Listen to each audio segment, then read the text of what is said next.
Hello बच्चों, आपका स्वागत है श्याम सर की क्लास में। बच्चों, आज हम कक्षा 12 भौतिकी भाग 1 का अध्याय 2 शुरू करने वाले हैं। जैसा कि अध्याय 2 आपका है एनसीईआरटी सिलेबस से चल रहा है। एनसीईआरटी जो आपका सिलेबस है हिंदी मीडियम यूपी बोर्ड का, वो चल रहा है। उसके आधार पे आपका है आज का जो अध्याय शुरू हो रहा है, दूसरा अध्याय वैद्युत विभव तथा धारिता। वैद्युत विभव तथा धारिता आज दूसरा चैप्टर शुरू होने वाला है। आप लोग इसको ध्यान पूर्वक पढ़ करके अपने टॉपिक को कवर करें। चलें हम लोग शुरू करते हैं अध्याय 2 बिना देर किए हुए। अध्याय 2 आपका है वैद्युत विभव तथा धारिता। अर्थात हम लोग इसमें पढ़ने क्या वाले हैं। वैद्युत विभव में हम लोग पढ़ेंगे वैद्युत विभव क्या होता है, वैद्युत विभवांतर क्या होता है, और वैद्युत विभव जो है विभवांतर है, और उसमें हम किसी वैद्युत क्षेत्र में आवेश को लाते हैं तो किया गया कार्य क्या होगा, और एक बिंदु वैद्युत क्षेत्र में एक बिंदु से दूसरे बिंदु तक ले जाने में आवेश को हमारे कितनी उसके पास गतिज ऊर्जा होगी, और किस वेग से एक बिंदु से दूसरे बिंदु तक जाएगा।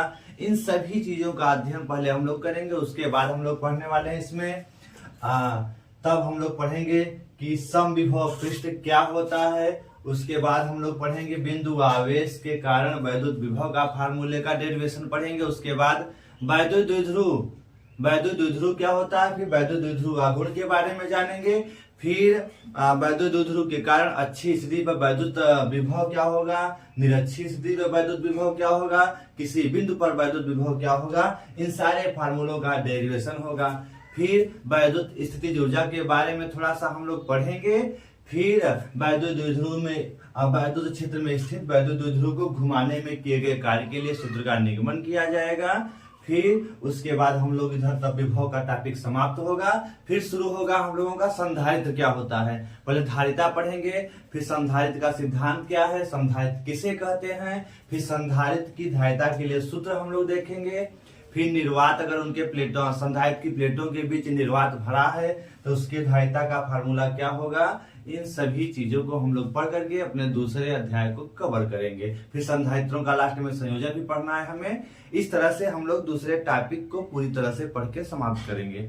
देखें आज हमारा टॉपिक जो शुरू होने वाला है दूसरे अध्याय है आपका। दूसरे अध्याय का पहला लेक्चर आज शुरू होने वाला है, जो कि पहला लेक्चर है आपका वैद्युत विभव। पहला लेक्चर क्या है, वैद्युत विभव हम लोग पहले पढ़ेंगे। उसके बाद वैद्युत विभवांतर क्या होता है, उसके बाद हम उससे जुड़े हुए जो फार्मूले हैं। चलिए क्लास बहुत इंटरेस्टेड होने वाला है, इसको आप लोग ध्यान पूर्वक पढ़ करके अपने टॉपिक को वैद्युत विभव का कवर करिए। चलिए इलेक्ट्रिक पोटेंशियल किसे कहते हैं, क्या होता है, इसको हम लोग डिटेल से समझेंगे। फिर वैद्युत विभवांतर क्या होता है। तो आप लोग बिना देर किए हुए क्लास से जुड़ जाएं और क्लास को कंटिन्यू देखते रहें। आज ये हमारा दूसरे अध्याय का पहला लेक्चर शुरू हो रहा है। कौन क्या है, दूसरे अध्याय का लेक्चर नंबर 1 शुरू हो रहा है आज। ठीक है, दूसरे अध्याय का पहला लेक्चर है, इसको आप लोग केयरफुली पढ़ें। चलें शुरू करते हैं।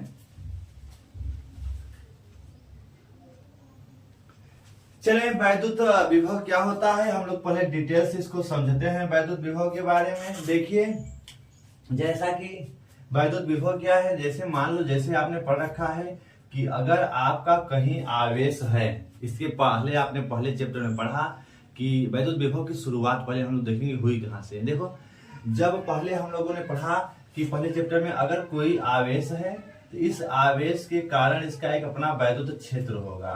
अगर ये प्लस क्यू आवेश है तो यहाँ से वैद्युत क्षेत्र रेखाएं क्या होंगी, हर दिशाओं में इससे दूर जाएंगी। ठीक है, तो मान लिया यहाँ पे हमने कहा एक आवेश है। आवेश है, अगर आवेश के चारों तरफ उसका क्या पाया जाता है, वैद्युत क्षेत्र पाया जाता है। कोई आवेश है तो आवेश। अच्छा एक चीज और आप जानिएगा, ये दूसरा चैप्टर भी जो हम लोग अध्ययन करने वाले हैं स्थिर आवेश के बारे में, इसलिए इसको भी स्थिर वैद्युतिकी के अंतर्गत रखा गया है। तो इसीलिए इसका नाम भी है स्थिर वैद्युत विभव तथा धारिता।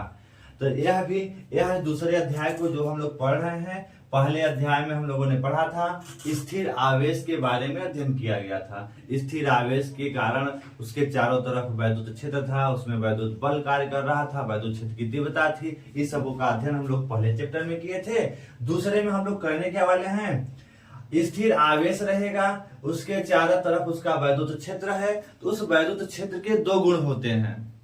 वैद्युत आवेश है उसके चारों तरफ वैद्युत क्षेत्र पाया जाता है और इस वैद्युत क्षेत्र के दो गुण हैं। इन दोनों गुणों में से एक गुण का अध्ययन हम लोग पहले चैप्टर में कर चुके हैं।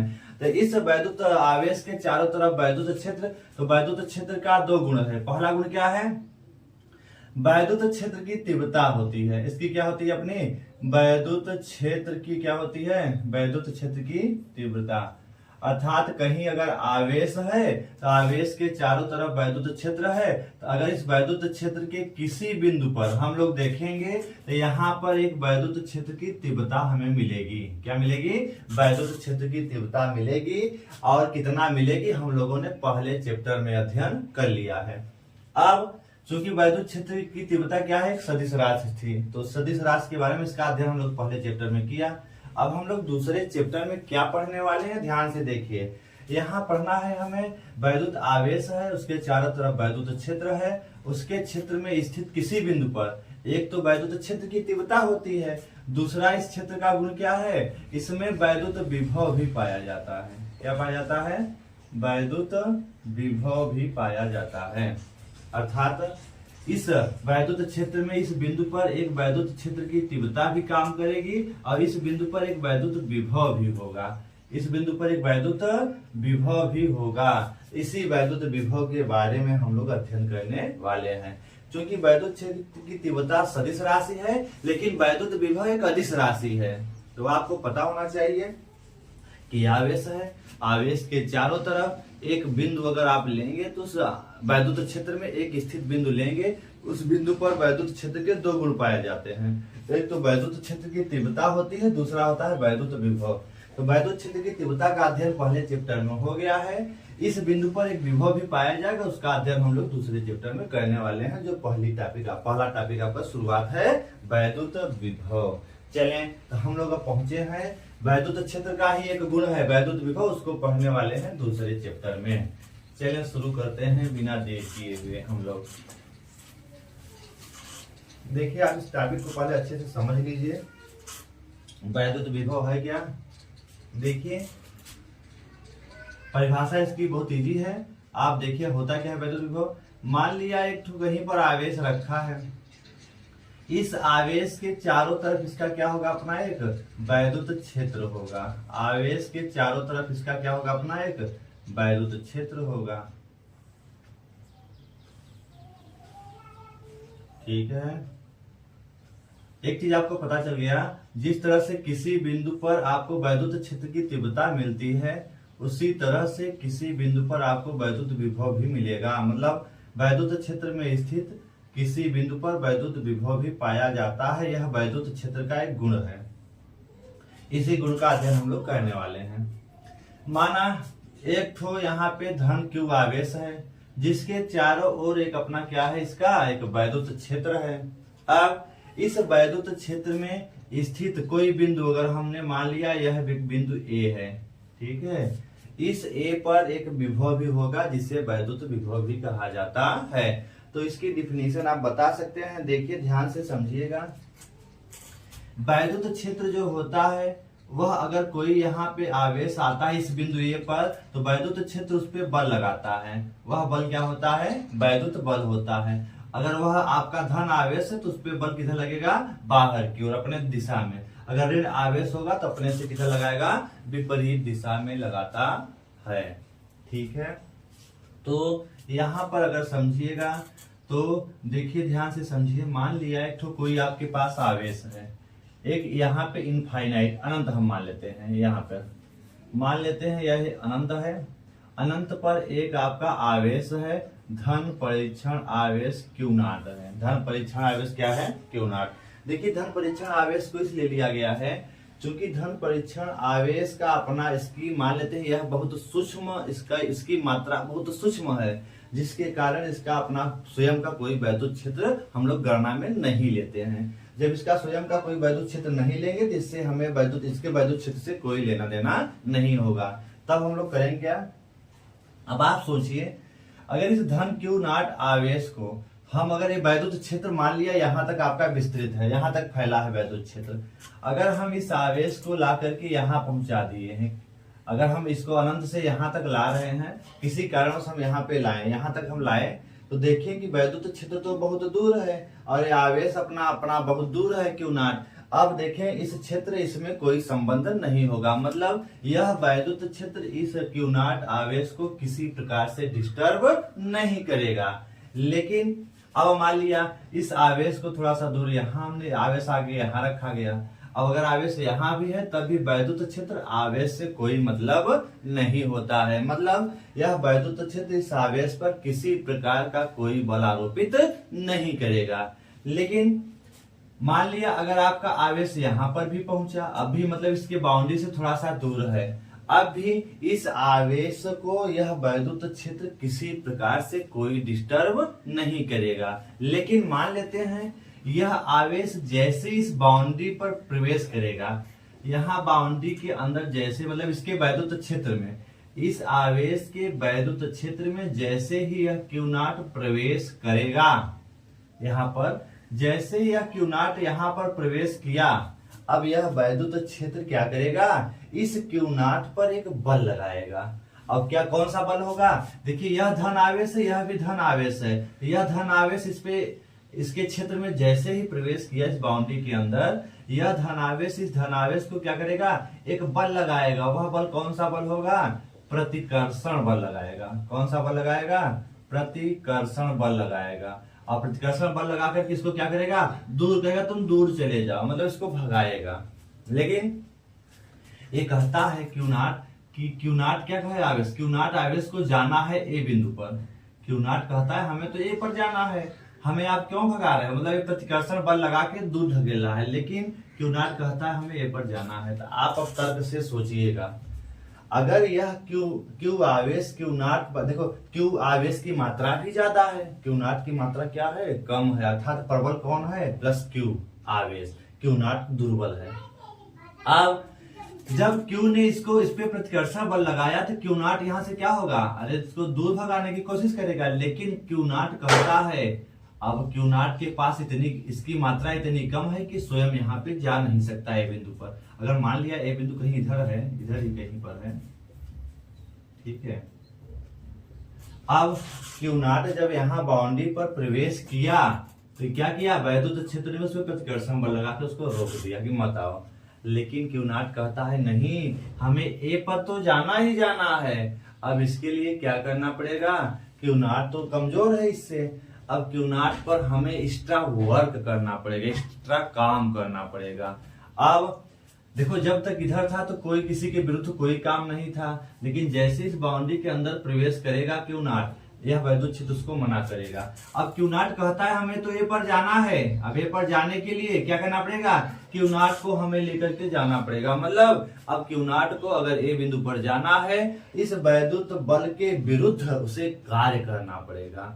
अब वह कार्य, ये तो स्वयं इसके पास कैपेसिटी है नहीं, इस कार्य को कौन करेगा, कोई बाह्यकर्ता के द्वारा इस पर काम किया जाएगा। अर्थात जैसे बाह्यकर्ता हम हैं, हम इसको उठा के यहाँ पहुंचा दें, अर्थात हमने कुछ वर्क किया इसको ले जाने में, वही वर्क ही। तो अगर हम मान लेते हैं यहाँ पर यह जो क्यू नॉट था बेचारा अकेला आवेश था। कैसा आवेश था, अकेला आवेश।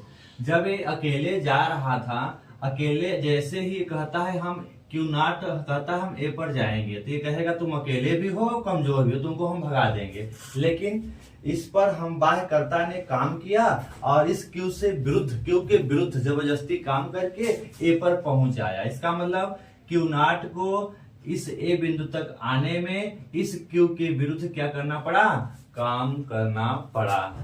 ठीक है, तो आप कह सकते हैं, तो परिभाषा यहीं से बना लीजिए, यदि ये अकेला आवेश है, क्यू नॉट क्या है, अकेले आ रहा था, तो एकांक धन परीक्षण आवेश को, एकांक धन परीक्षण आवेश को, ठीक है, वैद्युत क्षेत्र में किसी बिंदु तक आने में वैद्युत बल के विरुद्ध जितना काम करना पड़ता है वही उस बिंदु का क्या कहलाता है, वैद्युत विभव कहलाता है। मतलब यह आवेश इस क्यू नॉट से चलकर के, इस क्यू नॉट आवेश इस बाउंड्री से चल करके ए बिंदु तक आने में इस पर जितना कार्य किया जाता है बाह्यकर्ता के द्वारा, वही कार्य, अगर आवेश का मान एकांक है तो एकांक आवेश पर जितना कार्य किया जाएगा वही कार्य ही इस बिंदु का क्या कहलाता है, वैद्युत विभव कहलाता है। मतलब आप ये समझो कि इस बाउंड्री के अंदर आने में, ए बिंदु तक आने में जितना काम किया गया होगा बाह्यकर्ता के द्वारा, तो एकांक धन परीक्षण आवेश को अनंत से वैद्युत क्षेत्र के किसी बिंदु तक लाने में जितना कार्य किया जाता है वही उस बिंदु का क्या कहलाता है, वैद्युत विभव कहलाता है। मतलब इधर तो काम तो करना पड़ा नहीं, कार्य कहाँ किया गया है, इस बाउंड्री से इस ए बिंदु तक आने में। तो जितना आपने काम किया है, मान लिया कार्य हमें करना पड़ा यहां से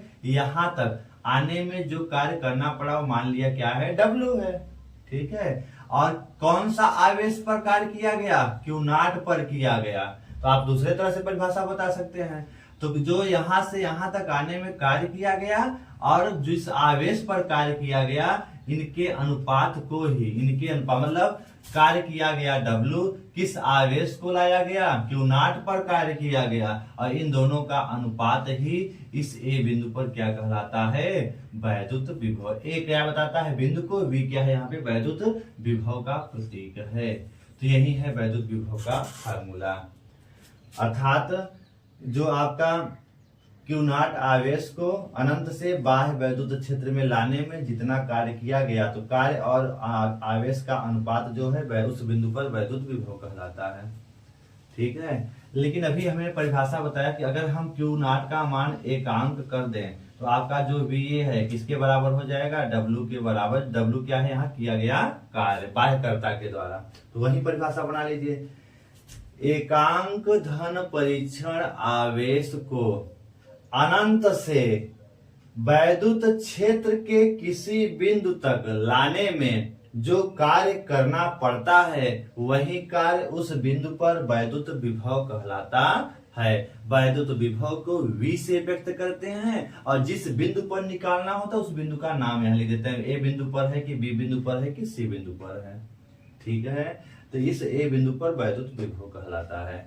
तो एकांक धन परीक्षण आवेश को अनंत से बाह्य वैद्युत क्षेत्र के किसी बिंदु तक लाने में जितना कार्य किया जाता है वही कार्य उस बिंदु पर वैद्युत विभव कहलाता है। मतलब अब आप देखो, अनंत से लाने में, इस बाउंड्री तक आने में कोई कार्य नहीं करना पड़ा क्योंकि किसी के विरुद्ध कोई कार्य नहीं करना पड़ा। लेकिन जैसे इस बाउंड्री के अंदर जाएंगे वैद्युत क्षेत्र आपको रोकेगा, जब वैद्युत क्षेत्र रोकेगा तो आपको काम करना पड़ेगा। आपने कितना काम किया वही कार्य, अगर आवेश का मान एकांक है तो एकांक आवेश पर आपने जितना काम किया वही कार्य उस बिंदु पर क्या कहलाएगा, वैद्युत विभव कहलाएगा। इस तरह से वैद्युत विभव की परिभाषा आपकी पूरी क्लियर हो गई।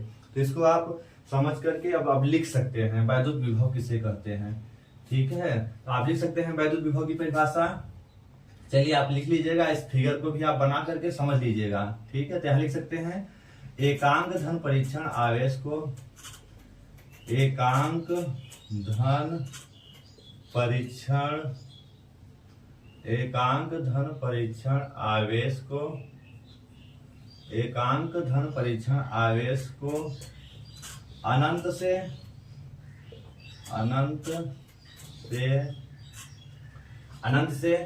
वैद्युत क्षेत्र, अनंत से वैद्युत क्षेत्र के, अनंत से वैद्युत क्षेत्र, एकांक धन परीक्षण आवेश को अनंत से वैद्युत क्षेत्र के,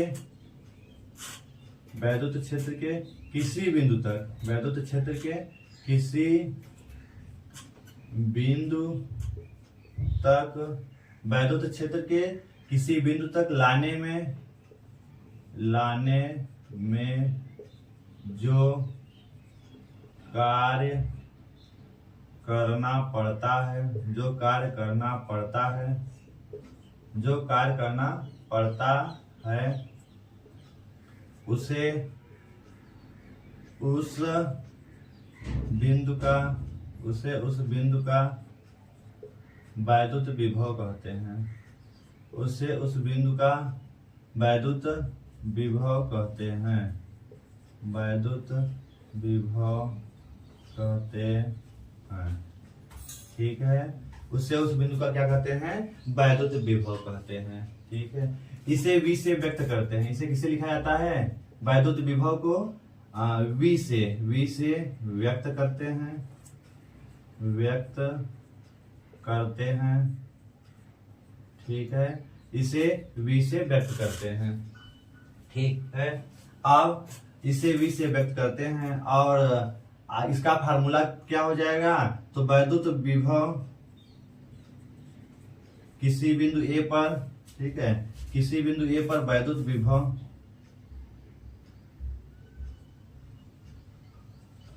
वैद्युत क्षेत्र में स्थित किसी बिंदु ए पर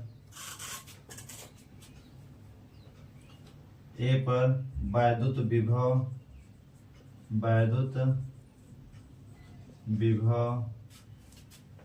V किसके बराबर होता है, V जो होगा V बराबर क्या होता है, तो आप चाहे लिख लीजिए वैद्युत क्षेत्र में किसी आवेश को यदि लाने में किया गया कार्य W हो, और तो यहाँ पे पूरा लिख लीजिए, तब फार्मूला हम लिख देते हैं। चलें तो इसको पूरा लिखिए, इसको आप नोट कर लीजिए। पहले तो आप वैद्युत विभव की परिभाषा लिखेंगे, उसके बाद इसके थोड़े से फार्मूले को हम लोग लिख देते हैं। देखिए, यदि धन Q नॉट आवेश को वैद्युत क्षेत्र में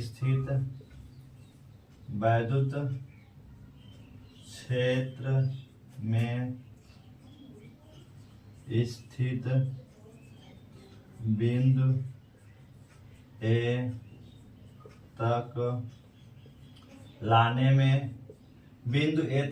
में W कार्य करना पड़ता है, W कार्य करना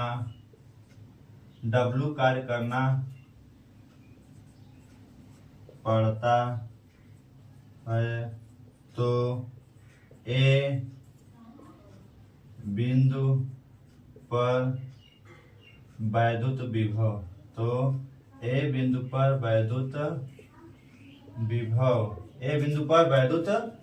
क्या हो जाएगा, मान लिया ए बिंदु पर वैद्युत विभव क्या है, V है, तो V बराबर क्या हो जाता है, W/Q नॉट हो जाएगा। V बराबर क्या हो जाएगा, W/Q नॉट हो जाता है, ठीक है। तो V बराबर W/Q नॉट, तो इसको आप नोट कर लेंगे।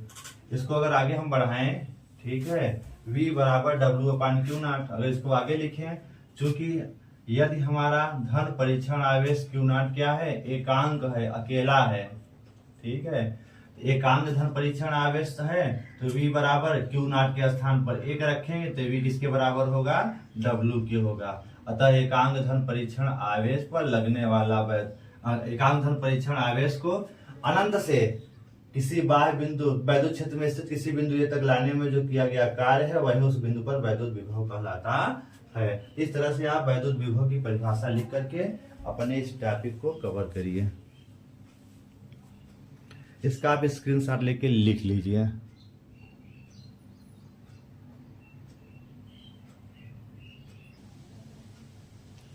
चलें, इसका आप स्क्रीनशॉट लेकर लिखिए, फिर हम आगे चलते हैं, इसके टॉपिक को आगे बढ़ाते हैं, ठीक है।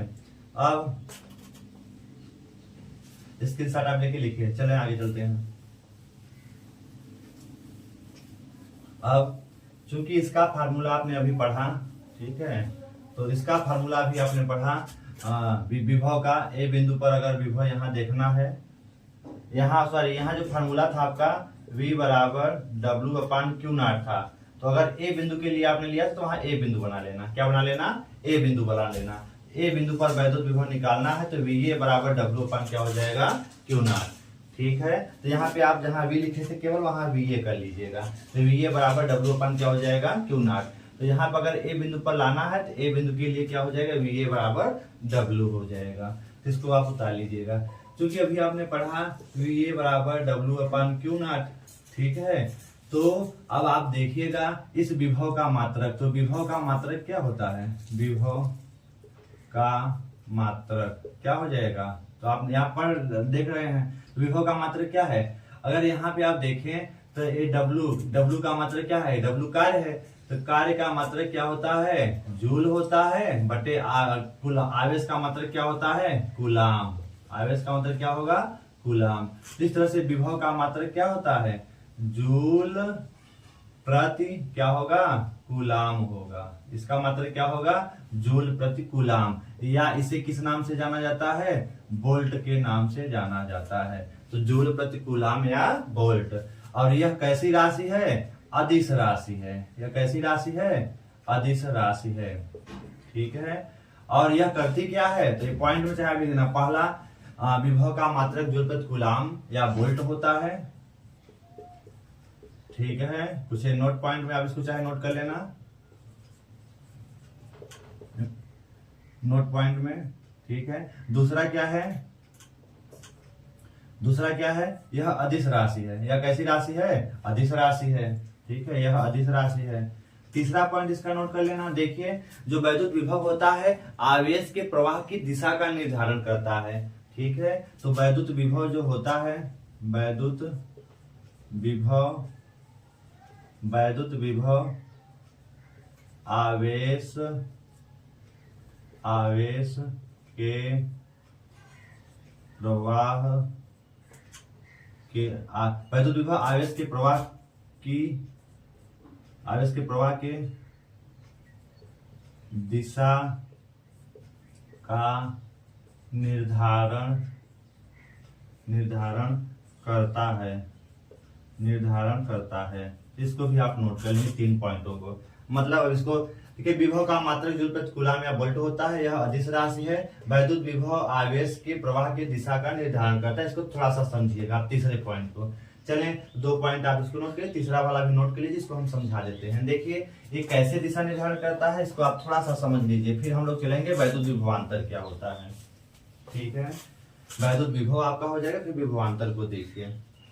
देखिए, यह दिशा कैसे निर्धारित करता है, जिस तरह से आपने देखा है कि ऊर्जा का स्थानांतरण हमेशा उच्च ऊर्जा से किधर होता है, निम्न ऊर्जा की ओर। जैसे ताप का स्थानांतरण, जैसे आप ठंडियों में आप क्या करते हैं, आग जला लेते हैं और आग के सामने अपने हाथ को रखते हैं। क्योंकि आग का टेम्परेचर ज्यादा होता है, आपके हाथ का टेम्परेचर कम होता है। आप हाथ को आग के सामने करते हैं तो आग का ताप ज्यादा है, आपके हाथ का ताप कम है, तो जो आपकी आग जलाते हैं उस आग का टेम्परेचर आपके हाथ में आता है, तो आपके हाथ का भी टेम्परेचर धीरे धीरे क्या होता है, बढ़ना शुरू हो जाता है। अतः ताप का स्थानांतरण किधर से किधर होगा, उच्च ताप से किधर होता है, आपके हाथ के ताप निम्न ताप की ओर होता है। इसी तरह से पानी का भी प्रवाह किधर होता है, हमेशा पानी देखेंगे तो हमेशा ऊपर से किधर बहता है, नीचे की ओर। पानी का प्रवाह किधर होता है, हमेशा ऊपर से किधर होता है, नीचे की ओर।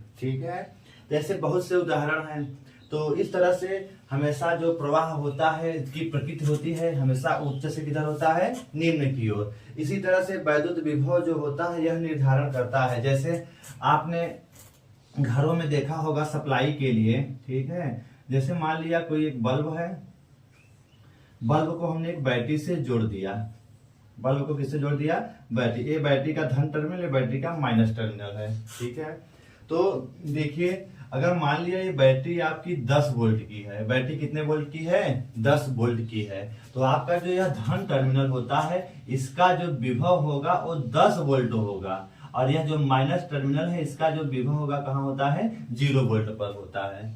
ठीक है, तब आपका होता क्या है, अब आपका जो यह विभव किधर से किधर चलेगा, अब आवेश का जो चलने का तरीका होगा किधर से किधर, हमेशा उच्च से किधर चलेगा, निम्न की ओर। अब आवेश जो प्रवाह होगा हमेशा उसका डायरेक्शन इस तीर से दिखाया गया है। आवेश अब किधर से किधर चलेगा, हमेशा उच्च विभव से चल करके किधर आना चाहेगा, निम्न विभव की ओर आना चाहता है। तो यही है आपका विभव क्या करता है, जो यह विभव है यह आवेश के चलने की दिशा का क्या करता है, निर्धारण, कि आवेश हमेशा उच्च विभव से किधर चलेगा, निम्न विभव की ओर चलेगा।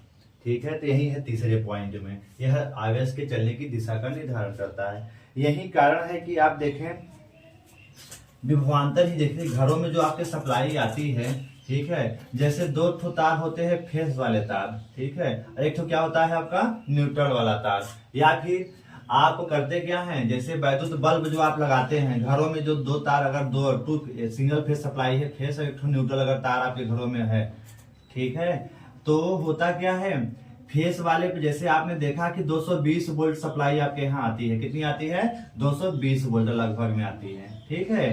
तो ये न्यूट्रल वाले पर विभवांतर क्या होता है, इसका मान विभवांतर क्या होता है, 0 होता है। अब जब आप यहाँ पर ला करके तार को बल्ब से ऐसे जोड़ देते हैं, जब बल्ब से जोड़ते हैं तो यह विभव क्या होता है, प्लस से चल करके क्या हो जाता है, 220 वोल्ट का विभव उच्च है, तो उच्च विभव से किधर आती है, निम्न विभव की ओर आती है, और यहाँ से हम लोग बाह्य स्रोत से इसको जोड़ देते हैं जहां से हम सप्लाई लाते हैं, ठीक है।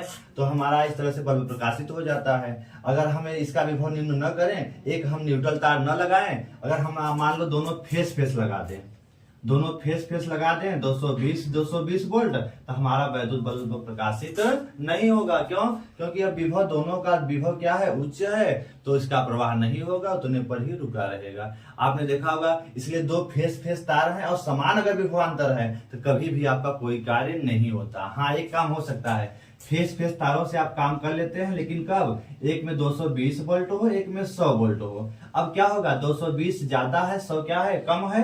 अब विभव क्या होगा, उच्च से किधर आएगा, निम्न की ओर इसका प्रवाह होगा, अर्थात अब आवेश का प्रवाह होगा। जब बराबर रहेगा तो किसी प्रकार के आवेश का, जब जैसे मान लो 220 अगर दोनों हैं, अब इस समय किसी प्रकार की आवेश का प्रवाह नहीं होगा, आपका वैद्युत बल्ब प्रकाशित नहीं होगा। लेकिन अगर ये 220 के स्थान पे अगर ये 100 वोल्ट हो जाएगा, तब फेस और फेस से भी काम कभी कभी आप गाँव में कर लेते हैं। गांव में फेस से काम क्यों कर लेते हैं, क्योंकि एक फेस में ज्यादा होता है विभवांतर, दूसरे में कम होता है वैद्युत विभव। आप करते क्या है, तो 220 का आपका स्थानांतरण किसमें हो जाता है, 100 की ओर आवेश का प्रवाह होना शुरू हो जाता है, आपका काम हो जाता है। लेकिन जब फेस में पूरे विभवांतर दोनों में है, किसी में डिम वोल्टेज नहीं है, तब आप काम नहीं कर सकते हैं। काम इसी बेस पे करेंगे जब दोनों में थोड़ा सा अंतर होगा, ठीक है। नहीं तो एक हमें फेस लगाना पड़ता है, क्या लगाना पड़ता है, न्यूट्रल वाला तार, ठीक है। ये है तीसरा पॉइंट जो आप था उसको हमने बता दिया, अर्थात वैद्युत विभव आवेश के प्रवाह की दिशा का निर्धारण करता है। इस तरह से वैद्युत विभव वाला टॉपिक आपका पूरा हुआ। इसको आप अपने नोट्स में पूरा तीनों पॉइंट को लिख लीजिएगा, मोस्ट इंपॉर्टेंट ये टॉपिक था। आप इस चैप्टर की शुरुआत है, शुरुआत में ही अच्छे से पढ़ेंगे, टॉपिक बहुत इंटरेस्टेड होने वाले हैं। अगर आप इसको अच्छे से शुरुआत में पढ़ेंगे, किसी चैप्टर की शुरुआत अगर अच्छे से कर लेंगे तो चैप्टर बहुत इंटरेस्टेड लगेगा। अगर आपने चैप्टर की शुरुआत अच्छे से नहीं की तो आपको चैप्टर बहुत बोरियस लगेगा, आपको समझ में नहीं आएगा। इसीलिए इसको आप केयरफुली कई बार देख करके आप अच्छे से पढ़ते रहें।